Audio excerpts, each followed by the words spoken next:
Sa Flat Rock, Newfoundland, kailangan ni Monica Dominguez ng saklolo. Kaagad-agad.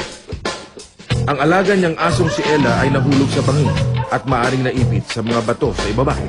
Ang tanging paraan sa pagsagip sa aso ay ang pagbaba ng 200 feet ng matutulis na bato sa bangin.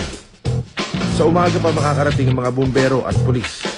Maaring huli na ang lahat pagsikat ng araw. Pataas na ng pataas ang dagat. At kung naipit nga si Ella sa mga batuhan, maaari siyang malunod. Gagawin ni Glenn Evans, ang boyfriend ni Monica, ang hindi inaasahan. Ang mga gamit ni Glenn ay hindi pang-professional. Ito ay mga pinaghahagilap lamang tulad ng harness na pambubong, helmet na pang-hockey. Kapos ang lubid. Alam na ng grupo na kulang ang paghahanda nila sa rescue na ito. 8 talampakan lang ang lubid at 20 hanggang 30 talampakan ang kinakailangan para makuha ang aso.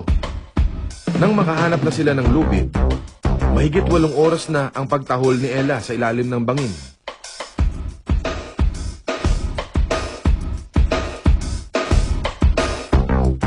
Sa wakas, nakaabot din si Glenn sa kinalalagyan ni Ella.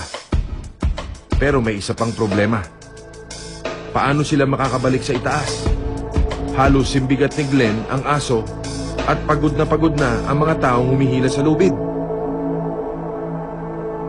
Matapos ang ilang oras ng hirap, nagbunga ang tiyaga at tapang ni Glenn na iligtas si Cahol mula sa pagkakagahol.